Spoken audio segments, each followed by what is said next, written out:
네, 본격 공부자극 팟캐스트 서울대는 어떻게 공부하는가? 코이케 류누스케 스님의 행복하게 일하는 연습, 탐진치의 잡념에, 번뇌에 휩쓸리면 현실 불감증에 걸린다라는 이야기 이어가도록 하겠습니다.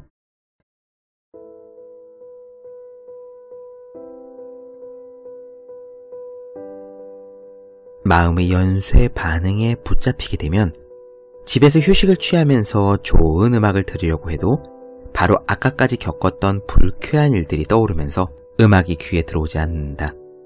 음악조차 제대로 즐기지 못하는 현실 불감증에 걸리게 되는 것이다. 음악을 들어도 화나는 마음이 진정되지 않을 때는 그 감정을 어떻게든 누그러뜨려 보려고 애인을 만나서 수다를 떨려 할지도 모른다. 그러나 아까까지 뇌 속에 틀어박혀 있던 업이 강하게 활성화되면 부정적인 사고는 애인을 앞에 두고서도 끈덕지게 계속될 것이다. 애인이 오늘은 어떤 머리 모양을 했고 어떤 옷을 입었는지, 지금 어떤 기분이며 무엇을 이야기하고 있는지에 대해 실감할 수 없게 되는 것이다. 이렇게 눈앞에 있는 소중한 정보를 읽어내는 일을 내팽개치고 마음은 뇌 속에 축적된 과거의 일들만을 읽어내고 있는 것이다. 이런 상황만으로도 앞에 앉아있는 애인에게 충분히 신뢰가 될 텐데 불감증의 악 영향은 여기서 그치지 않는다. 더 나아가 뇌 속에 있던 오염된 잡념을 애인 앞에서 주절주절 내뱉는 짓까지 하고 마는 것이다. 자기는 정말 청국장 요리는 먹고 싶지도 않았는데 꼴도 보기 싫은 동료가 억지로 끌고 가버렸다라는 투로 말이다. 그리고 식당에서 아까 재미도 없는 동료들의 자랑을 듣느라 지긋지긋했다던가, 그때 또 앞에 사람 얼굴은 얼마나 번들번들하고 꼴보기 싫었다든가 하는 부정적인 말들을 끊임없이 앞에 앉아있는 사람에게 쏟아놓는다. 자신의 부정적인 번뇌 에너지를 발산하고 나면 발산된 번뇌 에너지는 이야기를 듣는 상대방의 뇌 속에서 다양한 연쇄 반응을 일으킨다.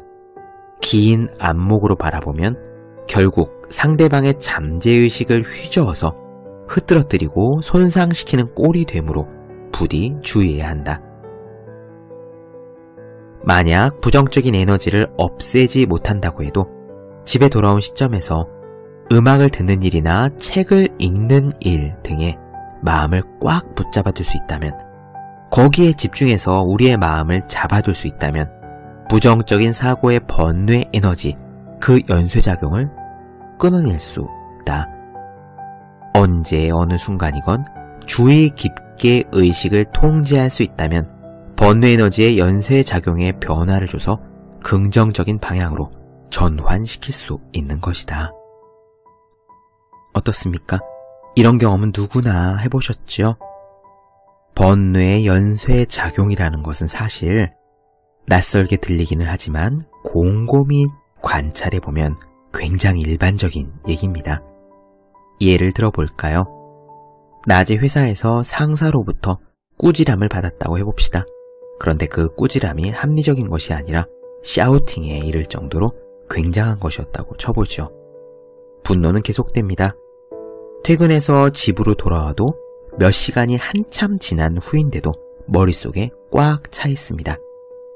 아내든 남편이든 저녁 식사를 하는 동안에 낮에 있었던 이 일을 늘어놓는데 당연히 그 상사 이야기를 하겠죠.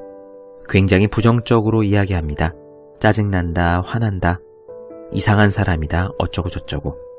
그러는 동안에 배우자가 준비한 음식에 대한 감사 표현을 못할 수도 있고요. 상대방 역시 오늘 하루 힘들었는데 그런 것은 조금도 눈치채지 못하고 내 이야기만 정신없이 쏟아낼 수도 있습니다. 이렇게 일찍 들어온다면 오히려 다행일지도 몰라요. 화가 난다며 술을 퍼 마시고 집에 늦게 들어간다면, 또 그런 날 혹시 배우자도 이런저런 이유로 화가 날 일이 있다면 그러한 인연이 덧붙여져서 다툼으로 이어지는 거죠. 오히려 이렇게 분노 에너지를 내가 마음속에 안고 집으로 들어갔는데 다투지 않고 무사히 잠들 수 있다면 그게 오히려 행운일지도 모릅니다.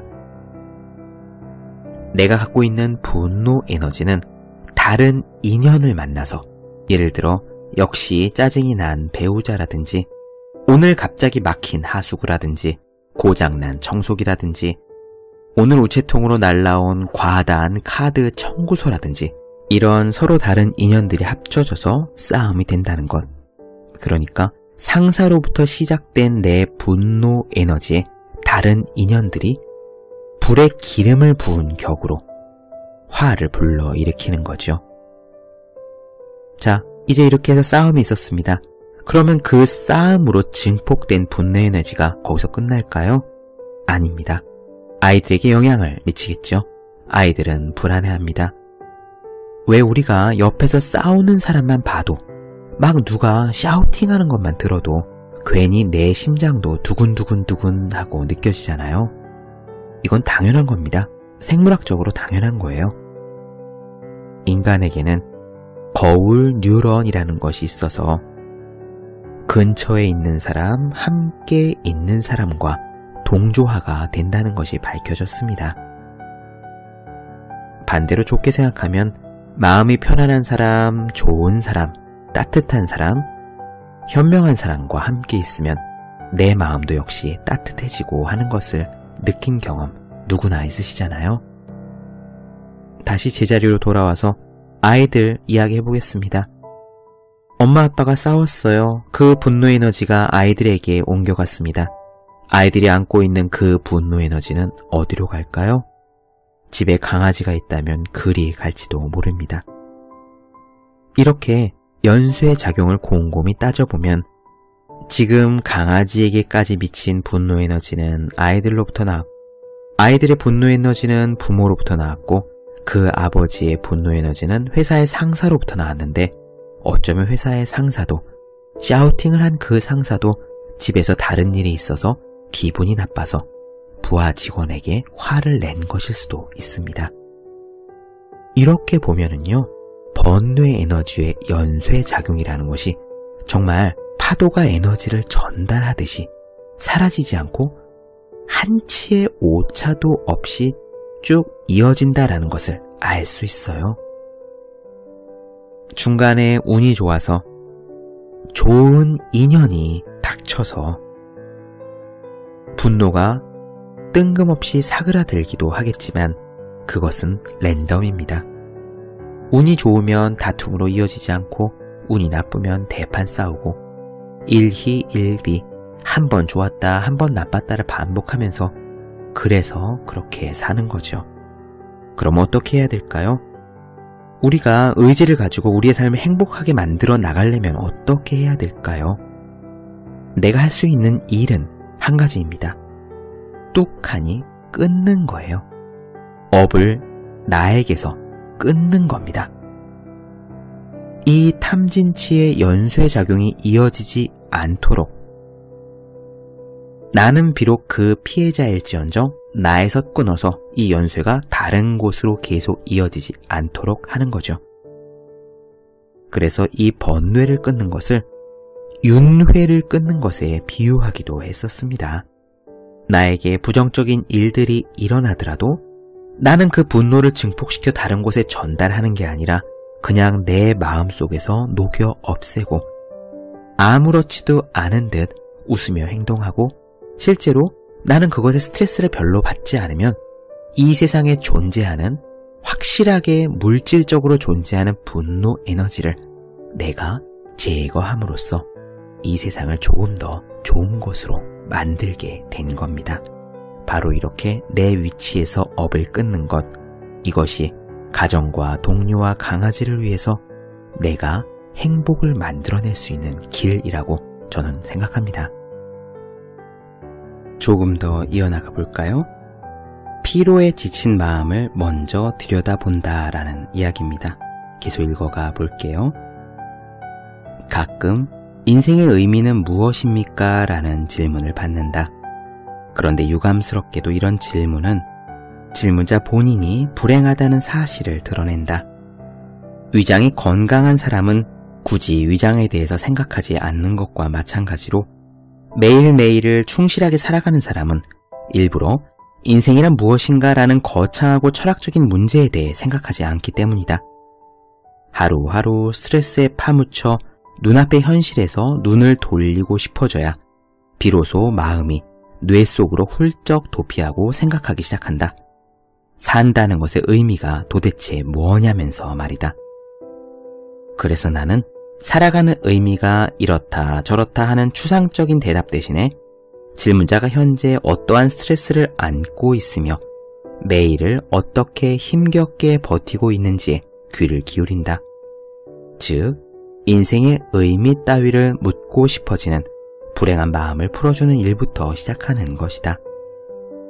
많은 사람들은 자신이 하고 있는 일이 잘 풀리지 않을 때 비로소 내가 하는 일은 의미가 없다라거나 대체 뭘 위해서 일을 하고 있는 거지? 이 일은 대체 어떤 의미가 있을까? 라는 생각을 하는데 충실하게 일하고 있는 사람은 일하는 것의 의미에 대해서 일부러 생각하고 있을 필요가 없다. 충실하지 못하며 불안하고 스트레스 속에 파묻히게 만드는 번뇌 에너지의 공격을 당하게 되었을 때 비로소 마음은 다음과 같은 비명을 지른다. 도대체 내가 뭘 위해서 이러고 있는가? 우리의 마음에 무엇을 위해서? 라는 질문이 떠오른다면 그것은 자신의 마음이 위기 상황에 빠져 있다는 신호다라고 파악하면 된다. 번뇌의 신호를 제대로 읽어내서 대응한다면 꽉 막혀있는 사태를 뚫고 나갈 수 있다. 하지만 대부분의 경우는 출구가 없는 암흑 속에서 먹고 살려고 직장에 나와 일을 하고 있을 뿐 보람을 전혀 느낄 수가 없어. 그야말로 무의미한 말만 습관적으로 내뱉으며 번뇌가 만들어낸 드라마들 속에 틀어박혀 있기 일수다. 하지만 그런 태도는 전혀 문제 해결에 도움이 되지 않는다.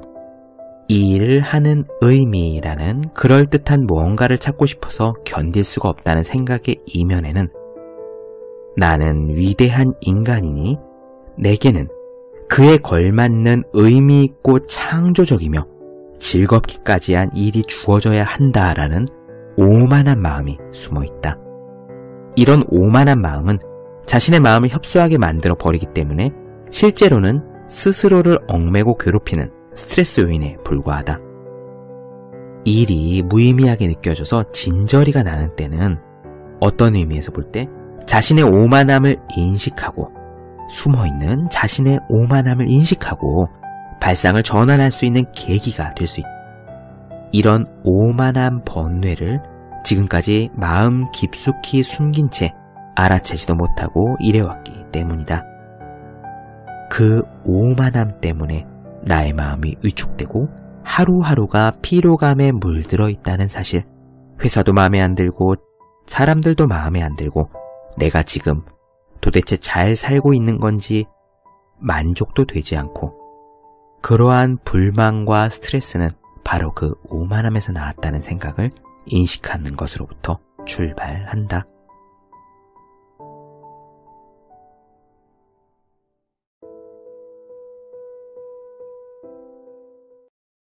네, 본격 공부자극 팟캐스트 서울대는 어떻게 공부하는가?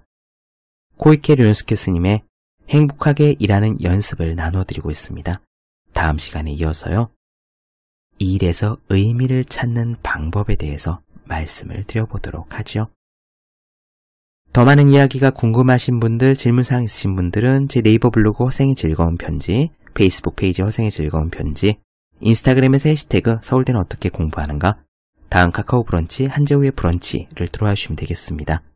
또 매일매일 공부하시는 분들, 여러분 주변에 매일매일 공부하시는 그분들을 위해서요.